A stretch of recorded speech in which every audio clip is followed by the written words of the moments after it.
Good morning, Norma. It's good to see you again. Are you excited about day 3? I sure am, Manny. We've got another great day planned. Norma, 2020 was such a weird year. Up until 2019, we were taught to stay away from negative people. And then all of a sudden in 2020, we're told to stay away from positive people. Go figure.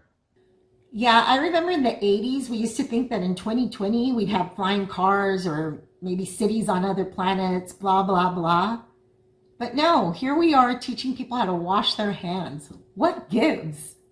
And the biggest waste of my money was renewing my passport. Whole lot of good that did me. Sheesh. So what are you excited about for 2021, Norma? Well, I'm most excited about. Hold on a second, okay? Sonia's calling. I really got to take this call. Hello? Good morning. Yes. Mm-hmm. Mm-hmm. What's that? Yeah, I know the BC Twitter account has been active. Yeah, it's a great way to stay connected and up to date. Mm-hmm. Oh, okay. Sure, I'll let everyone know. Okay, thanks. Bye. Well, all, you heard it straight from the president. NPR has been doing a great job being active across all our social media platforms. So if you haven't already, make sure that you join Twitter or Facebook and continue to stay connected. On that note, we give you day 3. Enjoy the show.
the man behind ASU GSV and the author of The Fifth Wave, is with us today, Dr. Michael Crow. All of you should have his book. I must warn you, though, that it was not a quick or easy read for me. The subject is weighty, and I found myself rereading pieces to go just a little deeper and to connect the dots just a little better. The Fifth Wave particularly addresses the knowledge creation role of the American Research University. Being a community college educator, first as a math faculty, and now as president of Bakersfield College and chair of ACCJC, an accreditation commission exclusively comprised of community colleges, I read The Fifth Wave from the lens of a community college. My biggest takeaways from The Fifth Wave and ASU GSV are the following, actually 3 takeaways. Number 1, Fifth Wave institutions are socially conscious. Horace Mann in the 1800s advocated for public education as being essential for a democratic society. And he coined the phrase that education was the great equalizer. Michael Crow differentiates the fourth wave and the fifth wave on this criterion, social impact. The fifth wave also talks about being insistently innovative. There is a sense of grandness of scale and global impact that permeates Crow's book, as well as the ASU GSV summits. This calls for an insistence in innovation for fifth wave institutions. And number 3,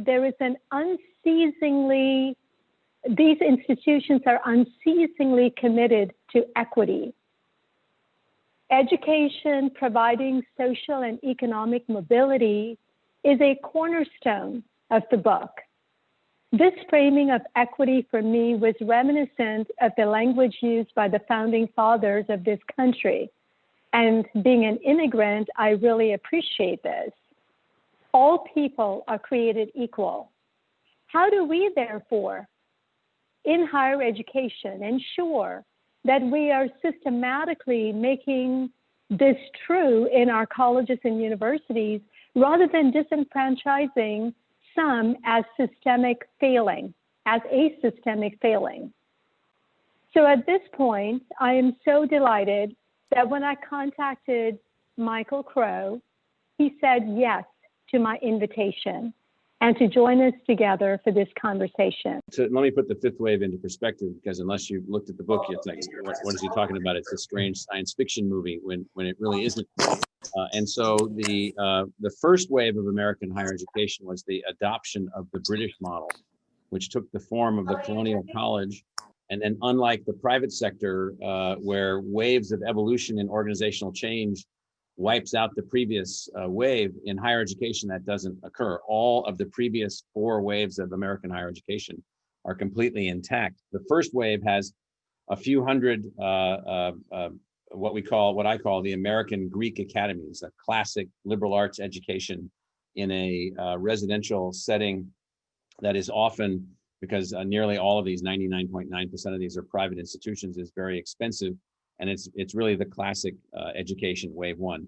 Wave 2 is where the community colleges sit as the most recent addition to the evolution of the second wave. And the second wave are the public institutions. They started with some universities in the South that got stood up in the late 18th century in South Carolina, North Carolina, Georgia, and Virginia to emulate the schools that were in New England, which emerged from donors and churches, which didn't emerge that way in the South. And then later what happened was public universities and colleges got going, and then teachers colleges, and then community colleges. And there's, many hundreds, low thousands of institutions in wave 2. All of these waves have also been the place where other institutions have emerged and evolved. The third wave is a uniquely American thing, which are the land-grant universities and the historically Black colleges and universities that are under the 1890 version of the Land-Grant Act. And these are schools that were very American in the sense that they were designed to produce agricultural and engineering outcomes positive to the success of the country, and to educate the sons and daughters of farmers and mechanics. So it was really an American response to what had been largely an elite or elitist model for education in wave one or wave two, including in wave two initially, no longer with the unbelievably democratic institutions called community colleges, but those are only a 20th century addition and a 21st century mechanism. The fourth wave in American higher education is where things began to really get complicated, in the sense that 3 private institutions got stood up in a 25-year time frame, beginning with Johns Hopkins University, Stanford University, and the University of Chicago, all driven by philanthropy, all driven by regional competitiveness. And they were basically the merger of the German Scientific Technical Institute and the British College. And they became known as the American Research University. The university I used to be at, Columbia University, where I was deputy provost for many years and a faculty member there for many years, they were Columbia College until 1896, when they transformed themselves into Columbia University and began becoming a research university. They weren't that before. They were a wave 1 school that leapt to a wave 4 school. The wave 4 today has about 150 members in it, 150 research universities. And increasingly over time, and I apologize for the length of the comment here, but these universities have increasingly become more and more and more selective. The faculty have become more and more research intensive. And the notion is that only a handful of them can be egalitarian at scale. And so what's happened is that the weight of egalitarian access is really now at the community college level and the state college level in wave 2.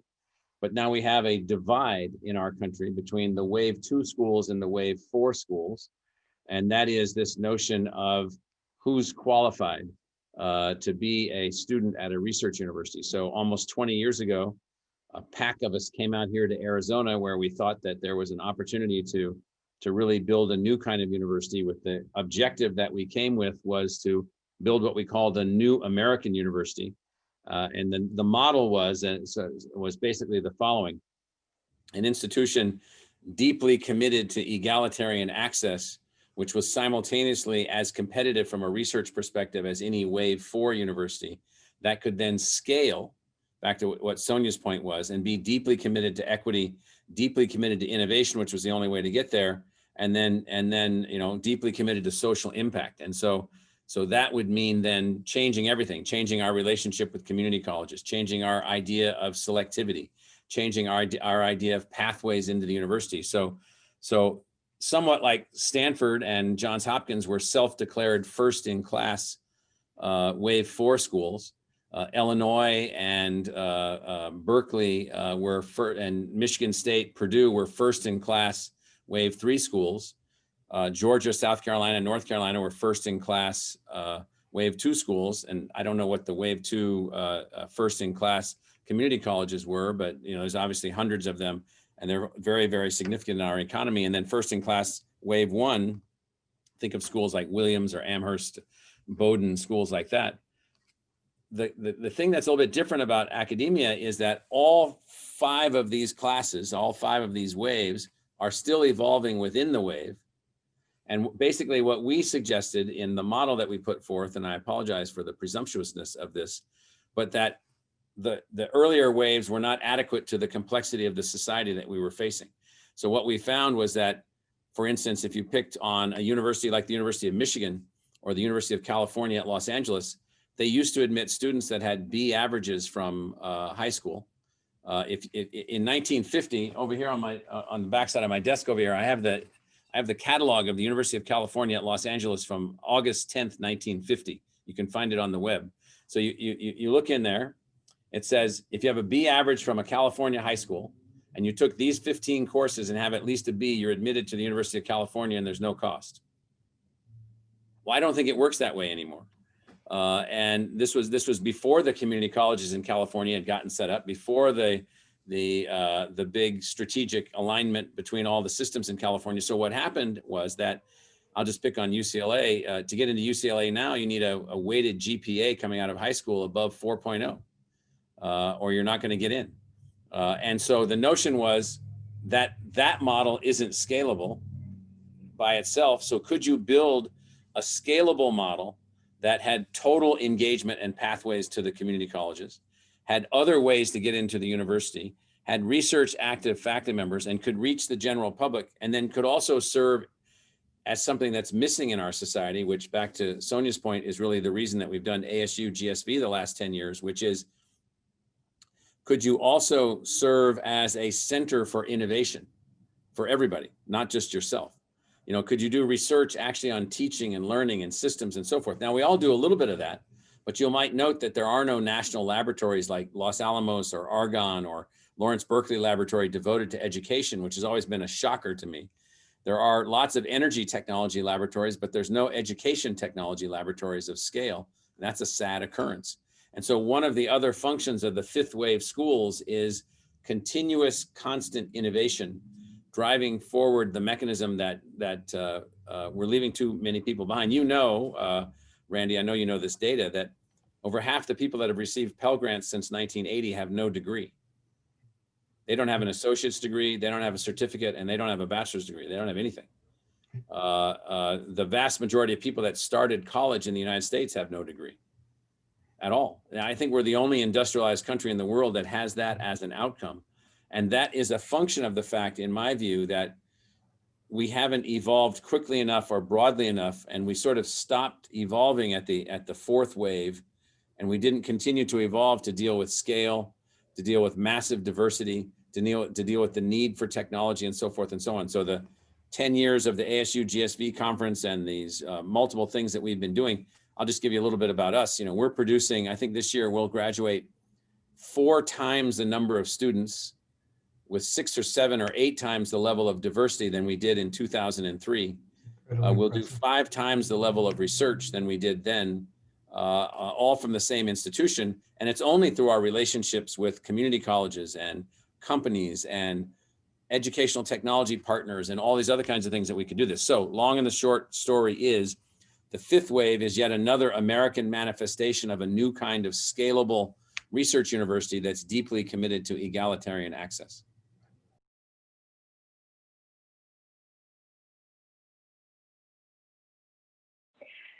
So in 1913, being from Bakersfield College, BC was founded. And BC was founded to serve the community of Kern County here in California, with an initial class size of 13 students, and now we are over 40,000 students.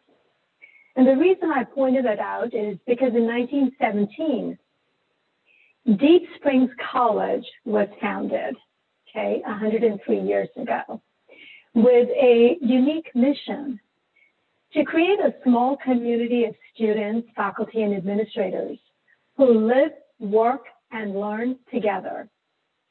Each year, a cohort of about 15 students.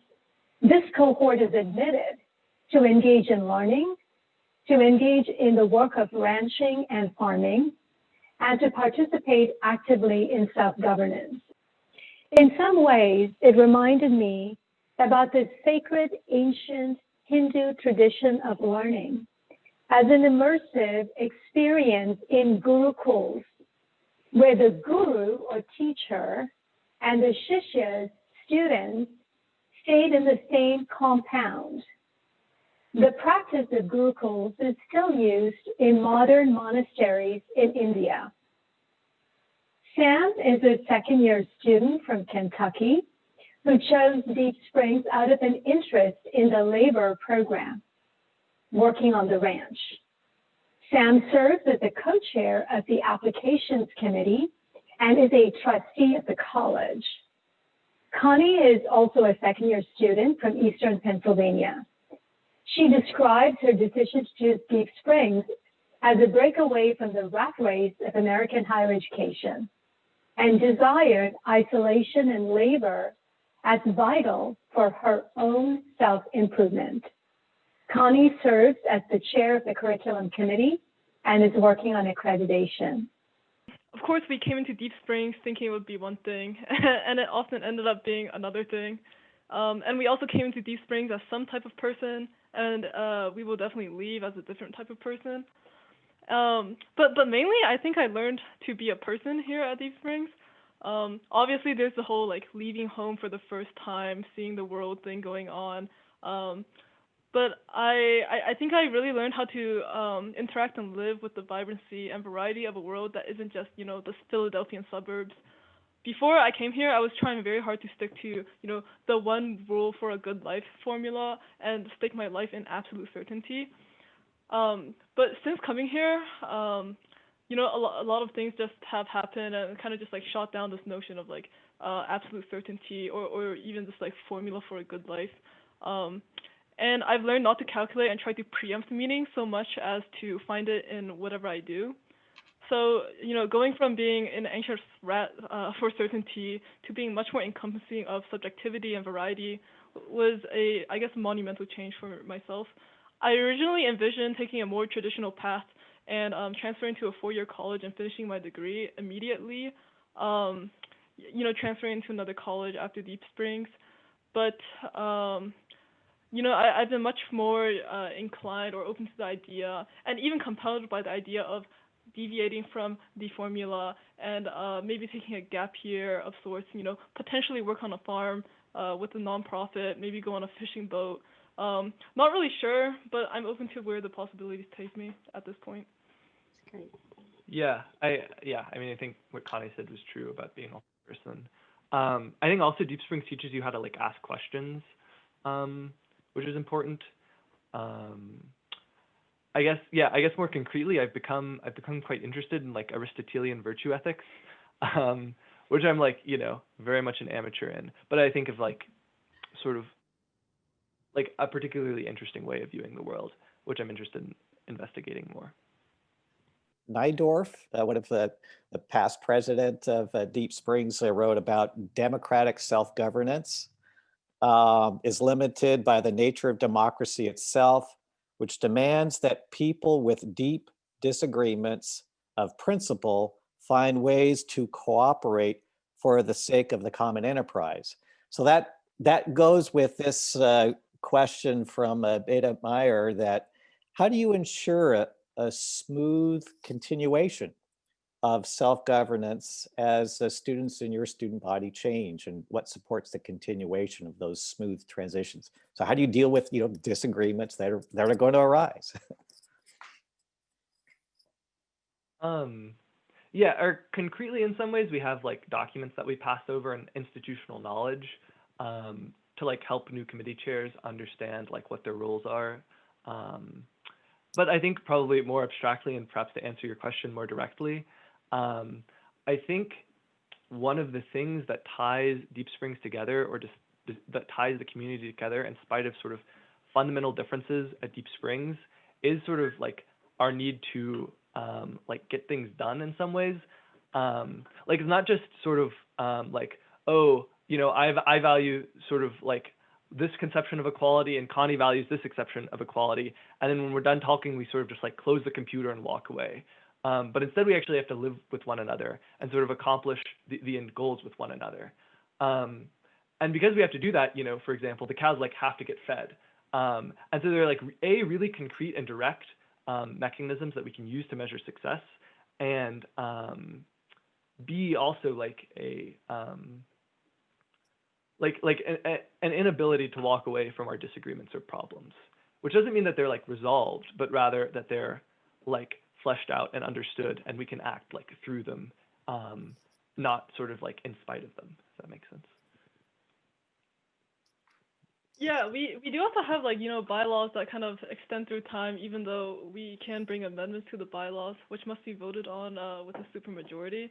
But I'm also thinking about all these anecdotal times in Deep Springs history in which the student body has literally disbanded into anarchy, or like a small faction of the student body, you know, was not particularly enjoying how the current student body meetings went or something, or were ideologically opposed to something, so they kind of like factioned off into their own student body. And I don't want to say, in the end, everything will work out, but so far, so good. Everything's been working out. There are like scuffles, ideologically, or like how things should go every so often, but it definitely does seem like, part of being at Deep Springs, or like to throw yourself into this arguably insane place, is to be so like wholeheartedly, enthralled by the project. And I would say that there's a critical mass of people always who are, enthralled with the project enough to kind of keep at least some parts of the core of like, so that this place doesn't like go into complete chaos when it comes to self-governance. So what do you see as the biggest benefits of getting students engaged as college leaders and decision makers? And if students were interested in taking a greater leadership role and contributing to decision making at their college or university, what advice might you give them? Yeah, I think obviously if you put a student into the what one normally thinks of as like the super bureaucratic, distant administrative role of making big decisions like how we should deal with COVID, or like which person should we hire for our faculty, there is like a feeling of like, wow, there is so much power, or like the weight of power is very apparent in that role. So it can be like extremely frightening, but also I would say like refreshing to be, I guess like in such a transparent system of like, what other people are doing, that the administration that you're working with is also open with you. And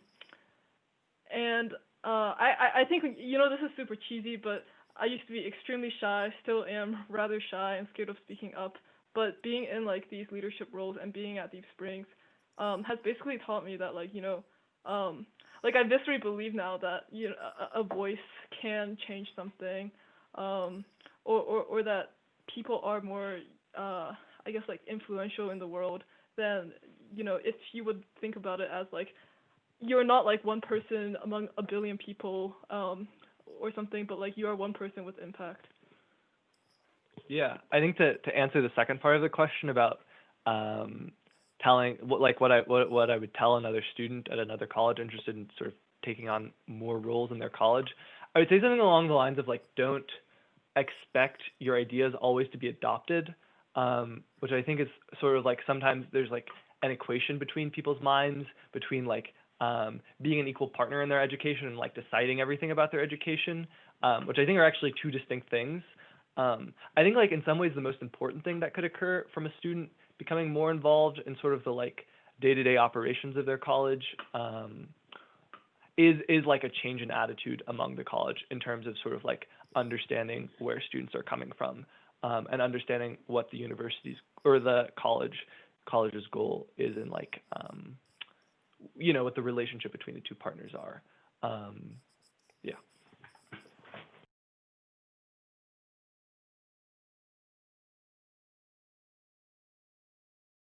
What's up, guys? How we doing today? Coach Peters here, ready to get you guys moving a little bit during our opening day ceremony. So today I want to spend a little time on the grounds. Get that chair out of the way, move your books and all your papers out the way, and take a seat with me.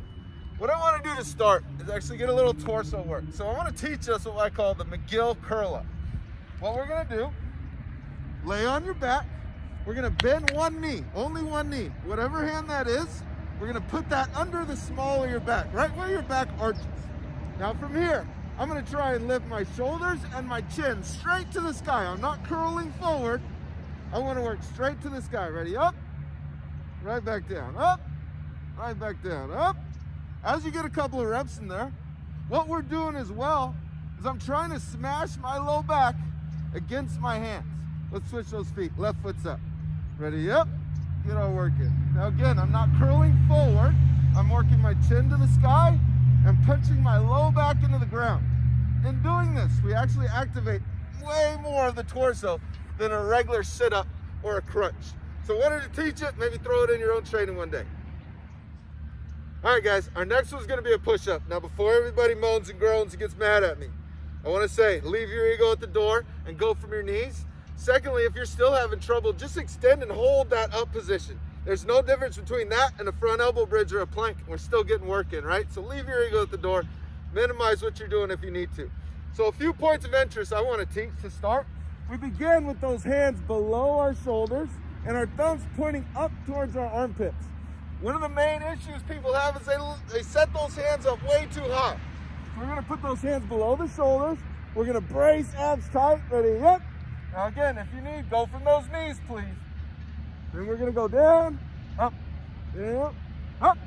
Get as many reps in as you can, as you feel comfortable. Again, toes, knees, up to you. If you can, hold this position, abs tight, elbows pulled in, hold it, hold it. Get a couple more reps in if you can. And right, let's take it out. Excellent work, guys.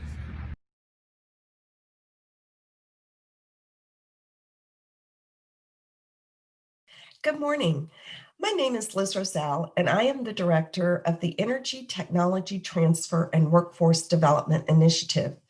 Since retiring in 2019 from Bakersfield College as the Vice President of Instruction, I have had the pleasure of working on several important projects in the college. But this initiative certainly has bubbled to the top for me.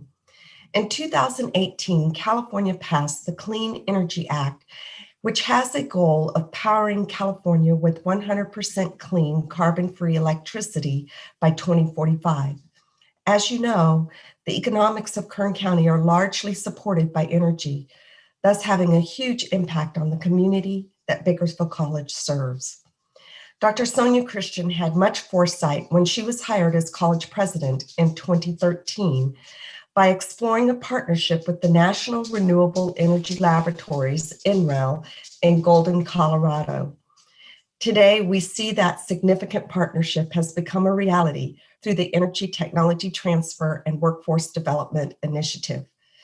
We believe a stable energy sector in Kern County depends on an innovative coalition of public and private partners, and that Bakersfield College is well positioned to facilitate the activities that support our county energy workforce.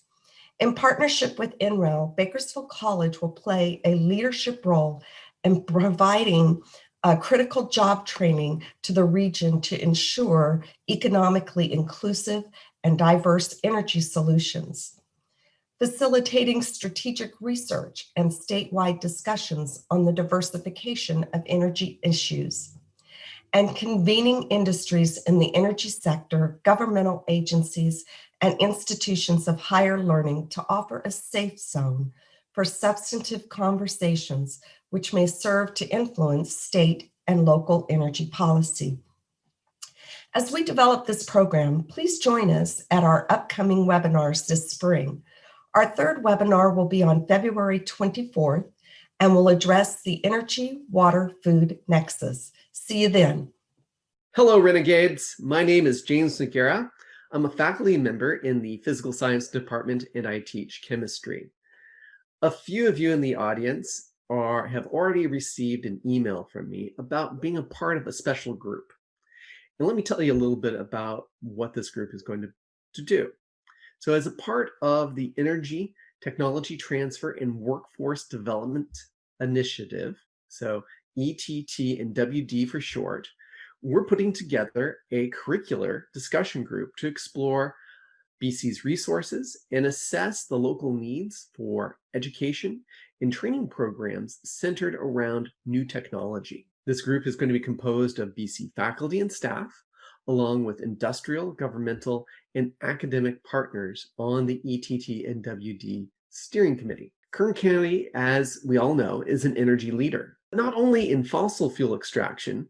Some of the nation's largest wind and solar installations are located right here in Kern County. Technologies which have been in the research lab are now primed to be deployed. Much of the coming innovation is motivated by the ever-decreasing price of renewable electricity. Richard Swanson, the founder of SunPower Corporation, characterized this in Swanson's law for photovoltaics.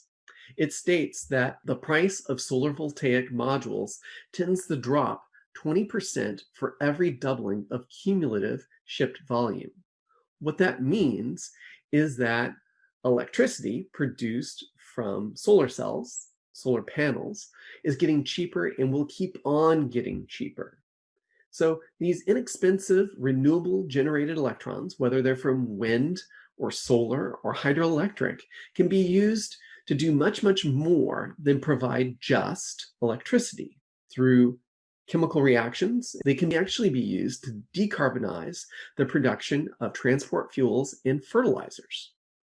And that will be transformative for a much greener world that can maintain a high GDP and reduce its use of fossil fuels. This and other new technologies will have tremendous impacts on energy, water, and food. Most every industry that utilizes significant amounts of energy and water is going to be transformed in the decades ahead. The ETT and WD discussion group is going to explore how BC can lead the way with curricula to train the technicians and engineers that will oversee this transformation. We are at the beginning of a process, and I'm excited to see what develops. If I've not already contacted you to be involved with these discussions, please reach out to me. And for some of you, you might want to check your spam folder. Thank you, and you'll be hearing from me again probably about what develops from these conversations.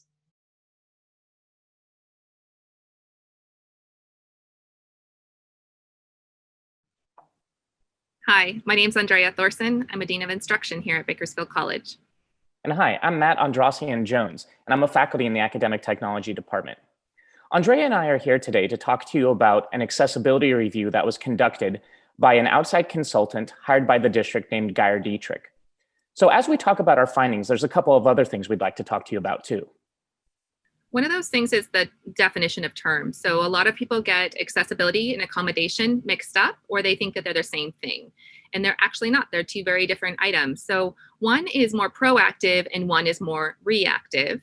When you think about accommodation, you want to think about being reactive. That might be something you do for one individual person, whereas accessibility is something you do to make sure all information is accessible to all individuals at all times.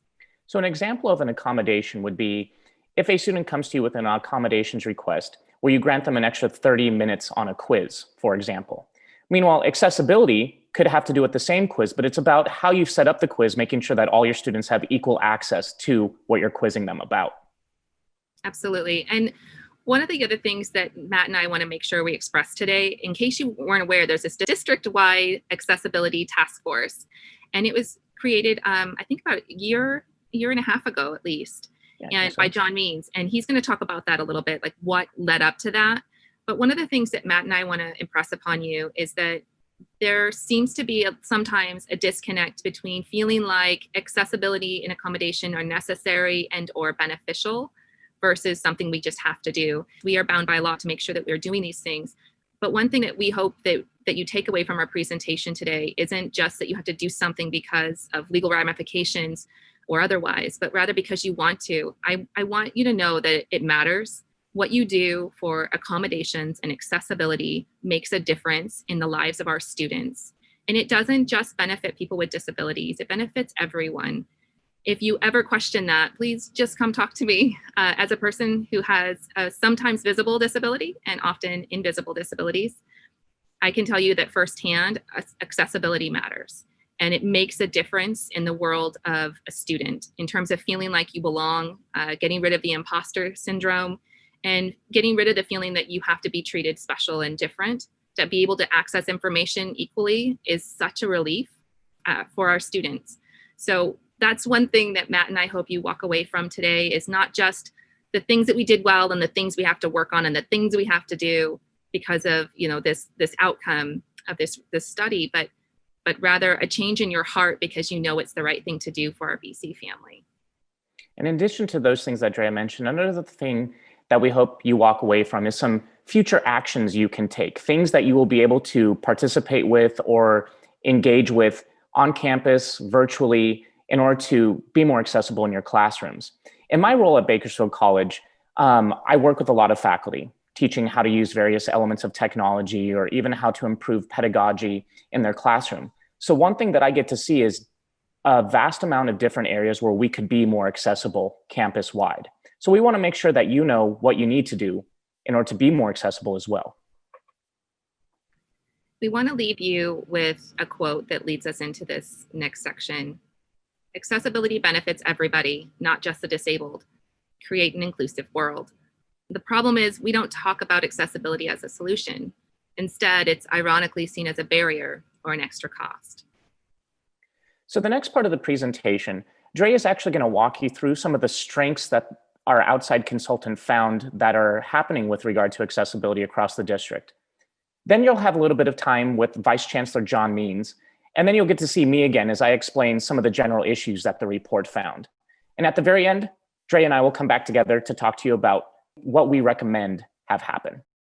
In the report, we were all praised for some very specific things. I want to highlight those for you today. And of course, this report was done district-based, so it takes into consideration all the colleges and the district. While I'm talking about that, I want to, in the background, show you slides that are specific to BC, because I really want to highlight and applaud the people and the work that has been done on accessibility so far, to say a thank you to those individuals, but also just so that everyone's aware in terms of what have we been doing. Now, some of these things we've done for a really long time, and some we've only done recently. So I'm going to share my screen with you so that you can kind of see some of the things that have been going on at Bakersfield College specifically. This is not exhaustive, while I'm talking about the four major areas that we were praised for in the report. So one of the first areas we were praised for in the report was regarding champions. So what she calls champions are these individuals at each institution and the district that are excited, that are passionate, that care, that recognize that accessibility is a problem, and they actually go out and actively try to do something about it. The second piece was our district-wide accessibility task force. She was really impressed, number one, that we had one and that we had participation. But secondly, we owned it when we didn't know something, and we sought out and sought information, and we want to fix it. So she was impressed that we had it. She was really doubly impressed that it wasn't just a meeting where people talked, but people actually got things done. You can see on this slide of BC in the background where we've been embedding things regarding accessibility. And I'll go to the next slide so you can see a little bit more about what we've been doing. The third area that we were praised for in the report had to do with our web team's care and their awareness. So the fact that they understand that there's a need and they care about it. The fourth area was overall awareness at the institutions as a whole. So the district and all three colleges, she said, it seems like people are generally aware that accessibility is an issue and we need to fix it. The problem, she said, is that that awareness isn't correlating into institutional change and compliance. And it's not having an impact on people's sense of personal responsibility. And that's something we need to change. So that is a good segue into what Matt's going to talk about when he talks about the things we need to work on and what we need to do about those individual things. But before we go there, I would like to hand this off to John Means, Vice Chancellor John Means. He is so important and critical to the work we've been doing on this disability task force. He actually created it.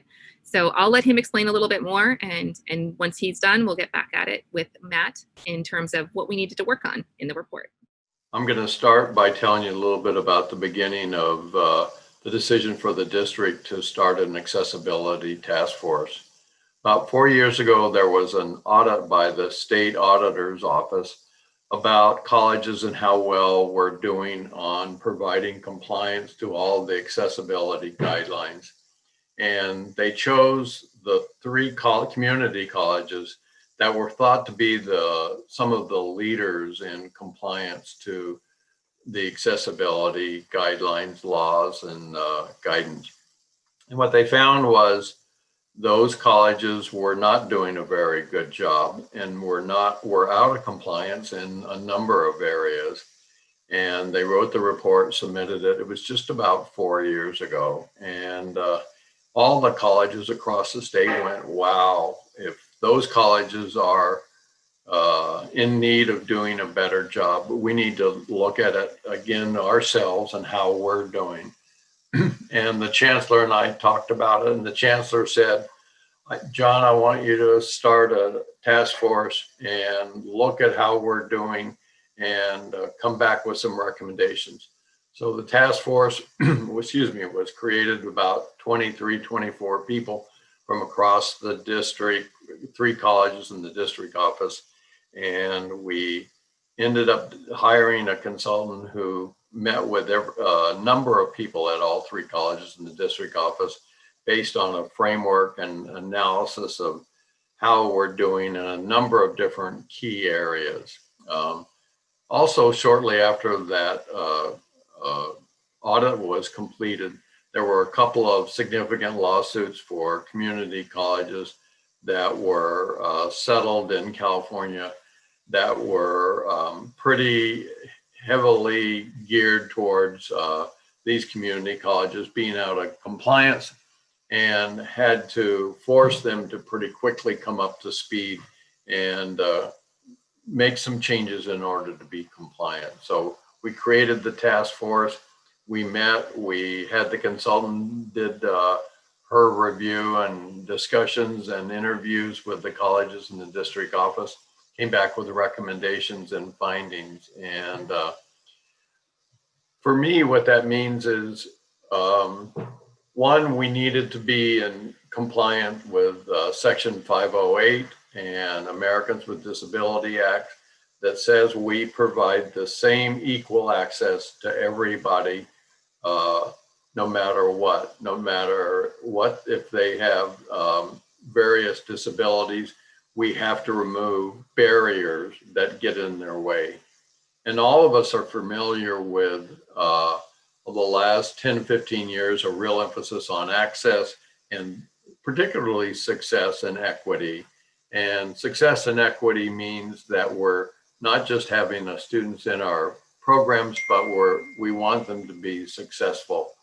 So to me, that made an awful lot of sense, because I think we've made an awful lot of progress on success and equity. We still have a long ways to go, but particularly with people with disabilities, I think it's an overlooked group of people who we need to rethink and open our minds to how can we do a better job of serving people with disabilities. And yes, we have the DSPS departments on our colleges, but it's really a job for all of us.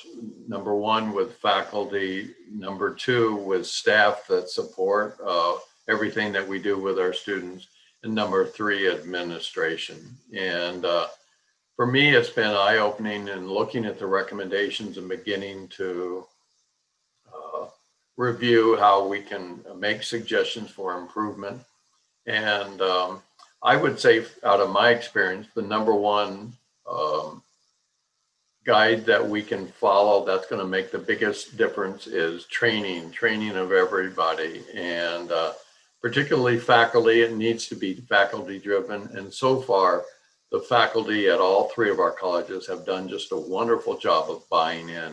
Now we need to sink our teeth into, okay, what kind of training do we need? And we need to look at our software, our services to student, the curriculum material, the books, any coursework, handouts have to be able to be translated into somebody that has sight disability, hearing disability. Most people are like me, where we thought about it and we've taken some initial steps, but we have to go much further. So I think the training, in some cases, mandatory training need to be implemented across our district so that we can understand how we can do a better job. What are some of the examples of how we're not in compliance? What are some of the examples of best practices? And again, our colleges have already started that and done a great job of beginning that process. Another is, I think we need somebody on campus and at the district office that's tasked with the responsibility of overseeing 508 compliance, and how are we doing, and kind of giving us a push to make sure that we continue to make progress. I also see the task force as doing that. We've of the 7 areas of recommendations and findings and next steps provided by the consultant, we've begun that process, but we need the task force and others to say, okay, we've taken the first couple of steps. Now, what are the following steps that we need to take if we're going to make real progress and make a difference for people with disabilities? the last I'd say is, how do we do a better job of communicating among ourselves, among the colleges, about best practices, faculty to faculty, staff to staff, and administrators across all three areas? How can we do a better job of communicating best practices, what still needs to be done, timeline, et cetera? And I think we're well on our way. We all just need to commit that we're going to do what we can and participate with an open mind as another piece of equity for those people with disabilities, so we can make sure that they have the same access to success in our colleges that everybody else does. So thank you, everybody, for your participation, and thank you for your help. And for all that great information. The next thing that I'd like to cover with you are some of the general issues Geyer Dietrich found in her accessibility review of our district. And they fall into these categories. Now, I'm not going to cover each and everything, but I'm going to give you some highlights, such as, yes, our district has faced complaints from students. Other districts face this as well, but we need to correct this. We need to make sure that this isn't happening. Because if a lawsuit is filed, it's not just against the institution. The lawsuit can impact the individual faculty, the department chair, the dean, and so on through every level of our organization. The findings also reported the need for a district office level 508 ADA position. Now, this is a quote directly from Geyer Dietrich, which reads, "This is a broader issue than just students. We have staff, faculty, and admin and classified that the funding is not allowed to be used for." So the ADA 508 compliance position would help with that. It would be a centralized position, and it would do more than just help with accessibility issues. It would also have a part in accessibility with regard to facilities and technological help. Another thing Geyer Dietrich mentions is the need for accessibility to be present in evaluations. So her recommendation is that accessibility has a place in faculty evaluations. Another thing that was mentioned is to sort of promote and generate awareness of the issues that are present within hardware, software, and vendor content. Now, some of the software and hardware that we use on campus as part of our jobs, right, is not accessible innately. You actually have to work with it in order to make it accessible. And some of the outside third-party type of tools that we use are not accessible at all. And sometimes this includes vendor content.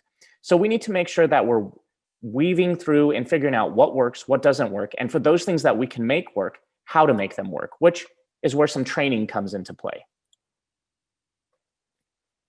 Additionally, her findings indicate that we need to get curriculum assessment and program review committees involved.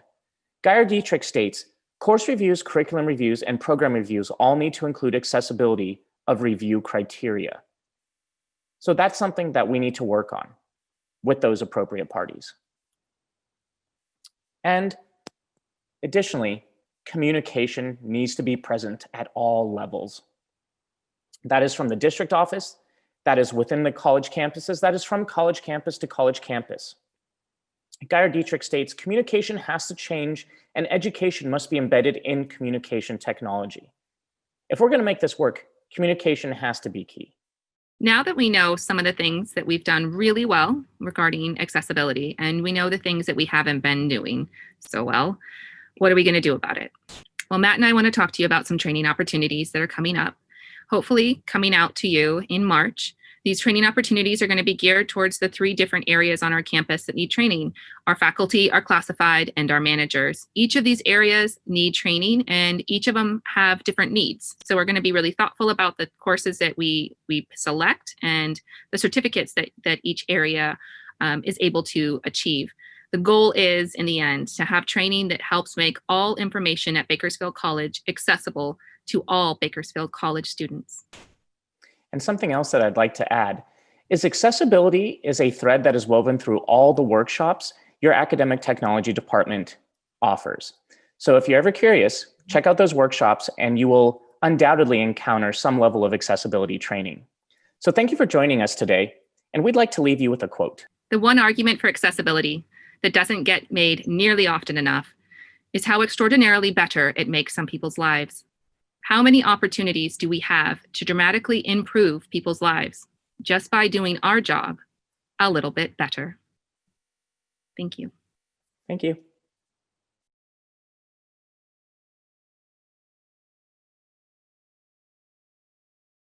Hi, faculty.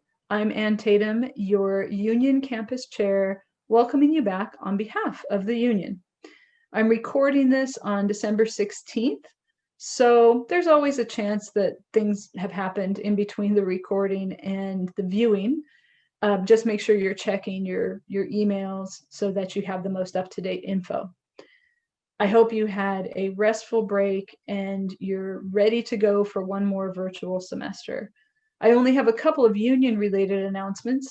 The first one is, if you haven't gotten it already, you should be getting very soon a copy of a newly negotiated COVID-19 MOU for working conditions for spring. Make sure you read through that, bring any questions or concerns to our attention as soon as you can, and we'll be asking you to vote on it within the first few weeks of school. So keep that in mind. The second thing is we're offering our workshops, but we have a new one this year, which is about strengthening departments via the contract, having a good understanding of the contract and how your department can make it work for you. If that sounds interesting and you weren't able to make it during Flex Week, please just let me know and I'll get something set up for just your department or another small group that might be interested. And my very last message is the one that we always give you. We really appreciate our dues paying members. You all make our work possible, but we do represent everybody. So if any faculty member, full or part-time, ever has any questions or issues, don't hesitate to reach out to me or another rep to get those questions answered or even just get a little bit of advice. We know that there are certain stressors about working remotely, and although we're all one semester better at it, I guess you would say, things may still come up. So please do not hesitate to ask us. Having said all that, we still hope that you have a great 2021 spring semester and wish you all the best. Thanks a lot. Bye-bye.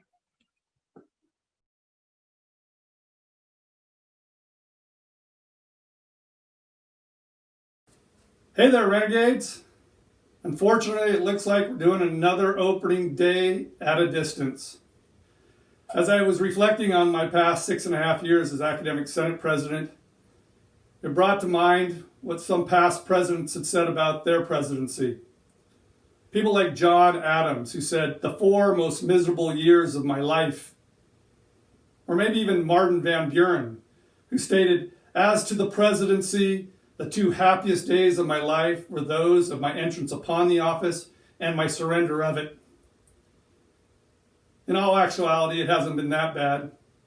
And as I did reflect back on the last 6.5 years, I began to think that it sort of resembled The Wizard of Oz. And in fact, I scanned the internet looking for a photo of Sonia Christian in her pigtails. And let me tell you, do you know how many photos Sonia has on the internet? Amazing. Unfortunately, I couldn't find one. And I'd hoped today to bring a basket as well as some Renegade red ruby slippers to the show. But that's not going to happen. But let me tell you why I'm bringing The Wizard of Oz up in today's presentation. It's a political fable. And there's supposedly symbolism in all the characters. Dorothy is told to follow the yellow brick road. And in essence, the yellow bricks represent the gold standard for America. And as Academic Senate President, the first thing that I began to follow was the money. And of course, in Dorothy's road to the Emerald City, and the Emerald City represents the greenback, or the American dollar, and in essence as well, Washington, D.C., it led me down to the district office. In the path to the district office, you do find yourself with some interesting characters. And of course, in everyone's journey here today, we probably can see these characters that Dorothy found upon her path as different people. First there was the Scarecrow. The Scarecrow represents essentially the Midwestern farmer. And of course, the Midwestern farmer had no brains. And then, of course, she came across the Tin Man. Now, the Tin Man supposedly represents the manufacturer workers of the North, who simply were being rusted or frozen from their positions. And they lacked loyalty to the system. And thus the Tin Man had no heart. And then there was the Cowardly Lion, representing the presidential candidate, Williams Jennings Bryan, who was represented in the media as a lion, but also tended to lack courage. Also, do remember that there were the witches. The wicked witches were in the East and West. Now, there's different interpretations of what the East and West wicked witches actually represented. Some simply say that the wicked witches represented Wall Street in the East and the drought in the West. We could probably relate to that maybe even still today. Others simply say the East represented the tyranny or the monarchy of England, and the West, the unknown, the untamed, including the wild Indians, represented or symbolized through the flying monkeys. And of course, the good witches were North and South, representing the development of our original 13 colonies. And of course, as you get to literally the Emerald City, you meet with the Wizard of Oz, an individual that brings a lot of promises, but really has no power. And the Wizard of Oz represents literally our president. So as I look back on my 6.5 years as president of the Academic Senate, I felt that I was on sometimes that same journey. Leading a path of following money, literally down to the district office, and on my way finding a number of different characters, all who could be represented in that show. And I'm sure as you follow your own path here in your careers, you might be able to relate to the Wizard of Oz. But the real moral of the story today is that we're all here to achieve a dream. To achieve a dream. And together, with resilience, as we saw in the Scarecrow, and with a little heart demonstrated by the Tin Man, and through some basic courage illustrated through our Cowardly Lion, that together as a team, we can achieve not only our own personal dreams through our careers, but what we're really here for, and that is to achieve the dreams of our students. So as we move forward in these difficult times, another semester at a distance, let's find the resilience. Let's find literally our heart, and let's find the courage to work as a team and provide the best education we can for our students and help them achieve their dream. Have a great semester, and aloha.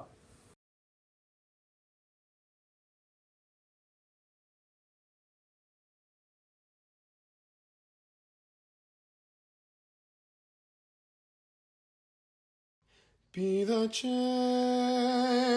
you want to see in the world. Be the change you want to see in the world. Be the change you want to see in the world.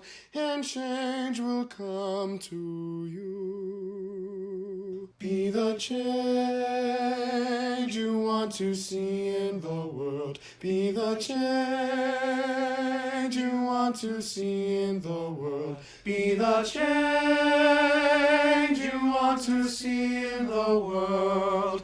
And change will come to you. Be the voice you want to hear in the world. Be the voice you want to hear in the world. Be the voice you want to hear in the world, and change will come to you.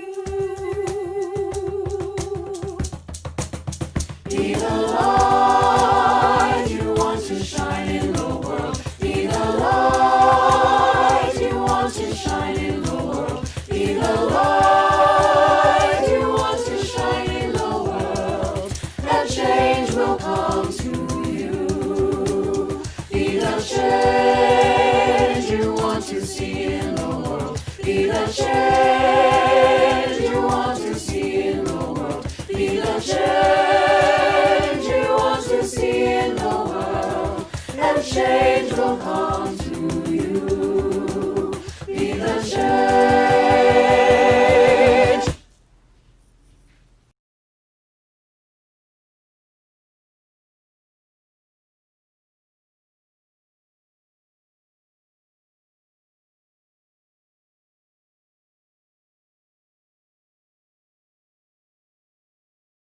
Hello, everybody. My name is Craig Hayward. I'm your Dean of Institutional Effectiveness here at BC.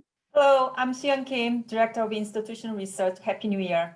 We're here today. We're going to share with you some information about enrollments at BC, as well as the impact of the coronavirus pandemic on our students and how that has affected enrollments.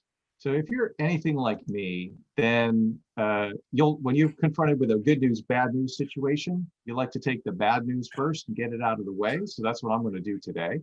And we do have a bit of a good news, bad news situation regarding enrollments in the coronavirus situation. First of all, there are some enrollment headwinds that we're steering into that affect us in California, and they're affecting the nation as well. Here in California, we've enjoyed consistent growth in state population over the years, and that generally is translated to growth in community college enrollments.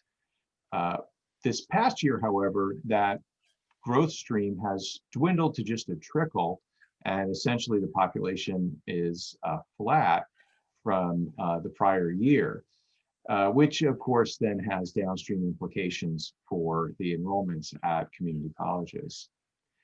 Another leading indicator that I've learned to pay attention to is the FAFSA application rate. This is the free application for federal student aid. And when that rate declined last year, it predicted a decline in fall enrollment. And this year, we're also seeing a steep drop in FAFSA applications relative to the prior year. So that could be a warning sign that fall enrollments down the road might be in trouble. And if that's not enough, there's an approaching demographic phenomenon known as the enrollment cliff, which this is facing the country in general. Here I put the data for California up on the screen, and this is the size of the graduating high school classes in California for each graduating year. And the class of 2024, the upcoming class of 2024, will be a peak of enrollment and graduation for high school seniors in California. And after that, we can expect to see a decline across the state in the number of graduating high school seniors, which this is the largest source of enrollment for community colleges, has some pretty obvious implications for enrollment at community colleges down the road. Now we'll pivot and talk about some good news. The good news is that here at BC and in Kern, we are relatively resilient to many of these trends that we're seeing on the national stage, including the change in high school graduates by year. So rather than declining year over year, as is projected to happen for Los Angeles, Riverside counties, Kern County is continued to still enjoy growth in the number of graduating high school seniors, which is a very positive environment to be in. Another way in which we're relatively resilient is in the response to the coronavirus pandemic. So when we look nationally, using National Student Clearinghouse data, the national percentage drop in enrollments in community colleges was just over 10%. in fall 2020 relative to 2019. The college going rate of graduating high school seniors was particularly hard hit within this, and the graduating senior enrollment rate dropped by over 22%.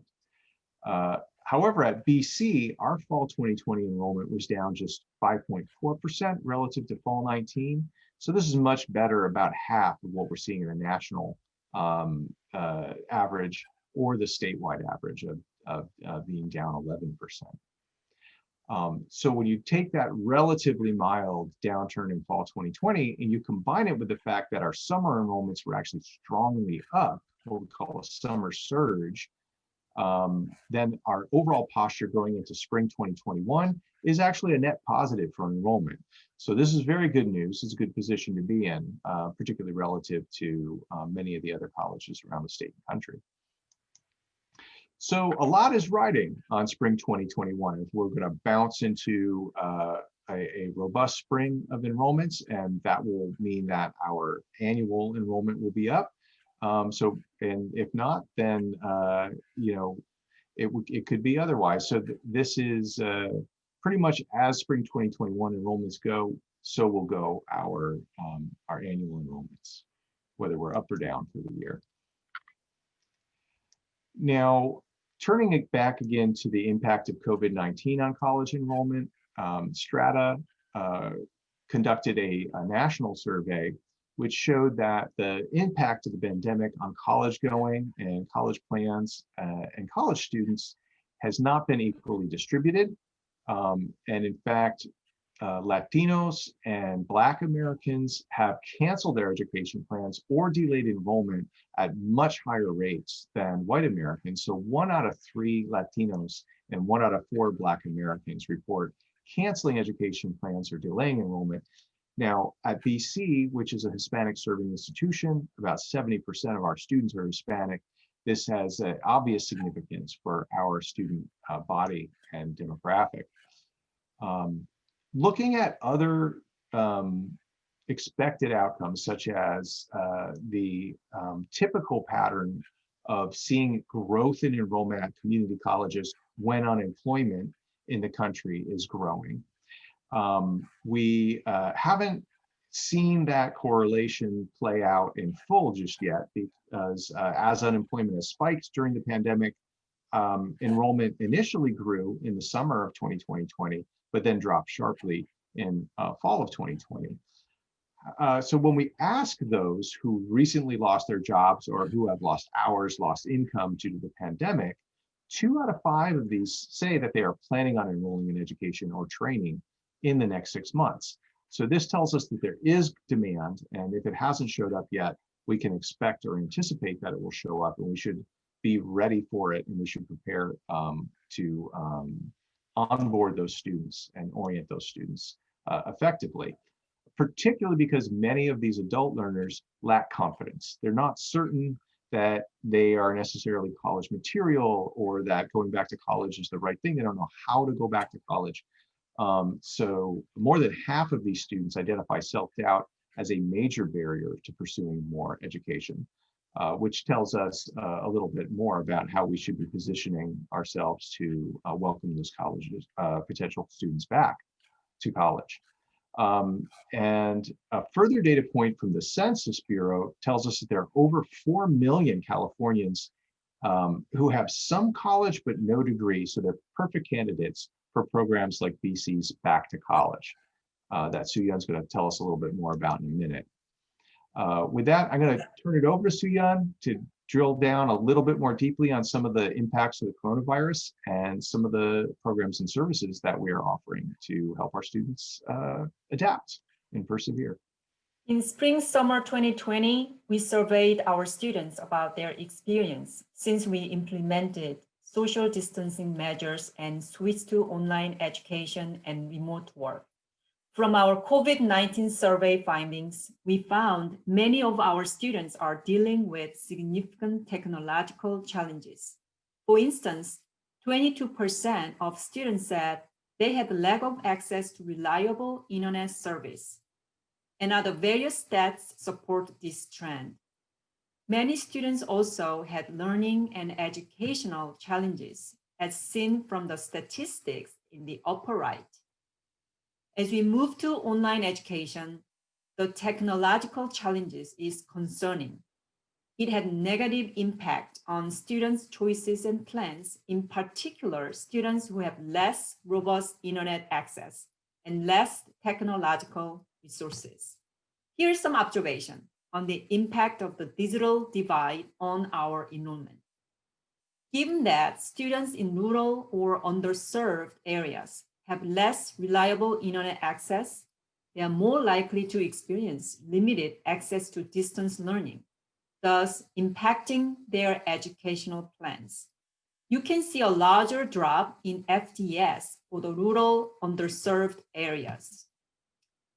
Even though the pandemic had a strong negative impact on our college enrollment in fall 2020, we have a bright spot. We see higher enrollment in 30+ years old age group. A little bit more about this group.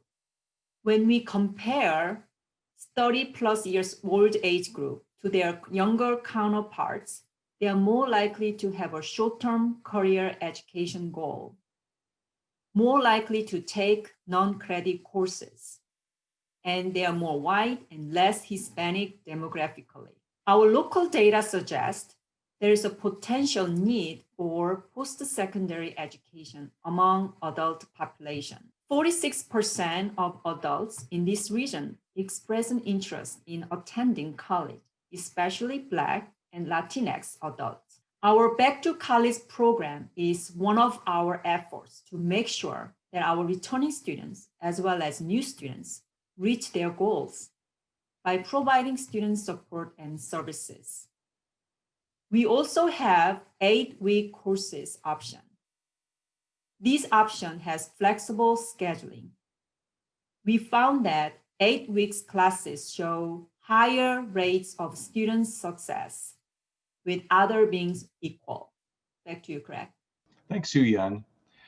So here's a few more ways that BC successfully adapted to the shift to online that was in response to the coronavirus pandemic. We've had a tremendous effort by our in professional development and technology resources, by our academic technology support staff, with increased support for online instruction. We have the Person Up Fellowship launching this spring, which will be a wonderful opportunity for faculty to design high quality course shells for high impact courses. And the Level Up program, which rolled out in fall 2020, which is a 3-part course sequence, very popular, and it culminates in an online teaching certificate. So it's popular with our own folks and high school teachers and others as well. So we've had a really good positive response to that. And the Back to College program that Soo-Yeon was talking about is a significant effort to bring students back to college or older adult students to college for the first time. And so that's helping us roll out the welcome mat for our older traditional, non-traditional students. And include flexible enrollment options such as non-credit programs and 8-week classes. And Student Support Services has responded with an outpouring of support for our students, including expanded food pantry, the Student Information Desk, which is staffed by a cadre of caring individuals that help students at a virtual welcome center answer their questions and get them directed to the services they need and get registered for the classes that they need. And of course, we've been distributing Chromebooks, loaner laptops, and helping to close that digital divide that has been problematic for so many of our students.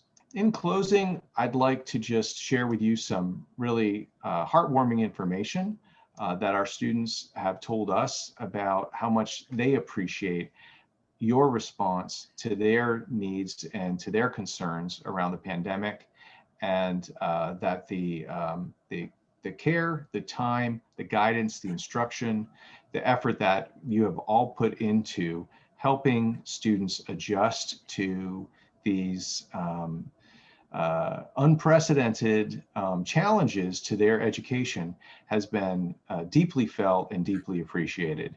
So I'd like to also extend my thanks to all of you for the efforts that you have undertaken, and let you know that they've had a tremendous impact. So thank you. And with that, we'll wrap up our segment today. Thank you.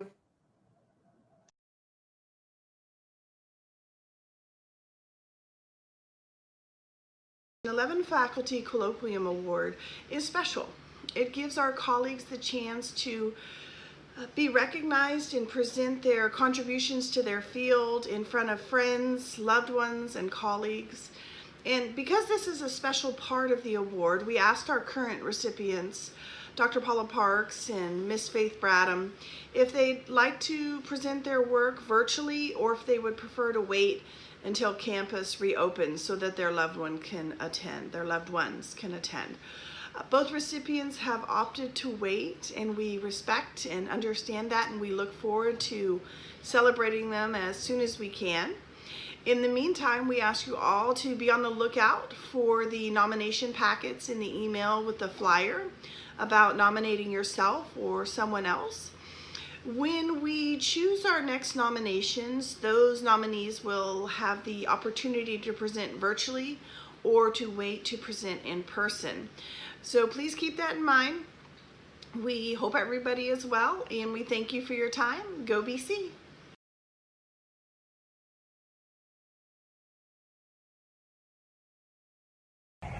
Hey BC, this is Reggie from the Levin Center. Welcoming you all back to a spring semester. Hope you've all had a good break and a nice holiday if you celebrate, and hope you have a great semester. So the Levin Center will be running all of the usual events that we run, except for the Gadflies, which are awaiting our physical return to campus, but everything else is running. So we will have 2 more installments of the Art, Architecture, and Archetype series. We will have 2 installments of the Renegade Roundtable, and we will have 3 installments of Deep Cuts and Conversations, the music series with Chris Tyner, Josh Ottoman. We will also be doing the Native American and Hispanic Scholarship. There will be a colloquium and 3 prizes given out for that, $1,500 a piece. And we'll also have the Philosophy Colloquium and the English Colloquium. And I also want to mention, last, definitely not least, however, this year's 6th annual Levin Center lecture, which is also a Distinguished Speaking Series event, because we're co-sponsoring it.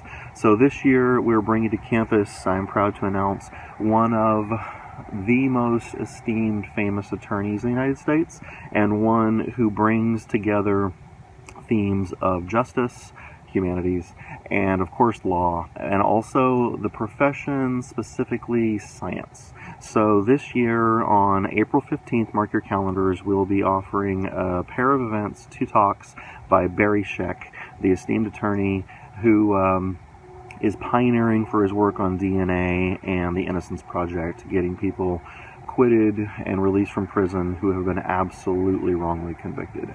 So you should mark your calendars for that one. Yeah, I think that covers it. Hope you all have a great semester, and can't wait to see all of you in person, hopefully someday soon. Take care. Bye.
Hey Todd, I think you're on mute.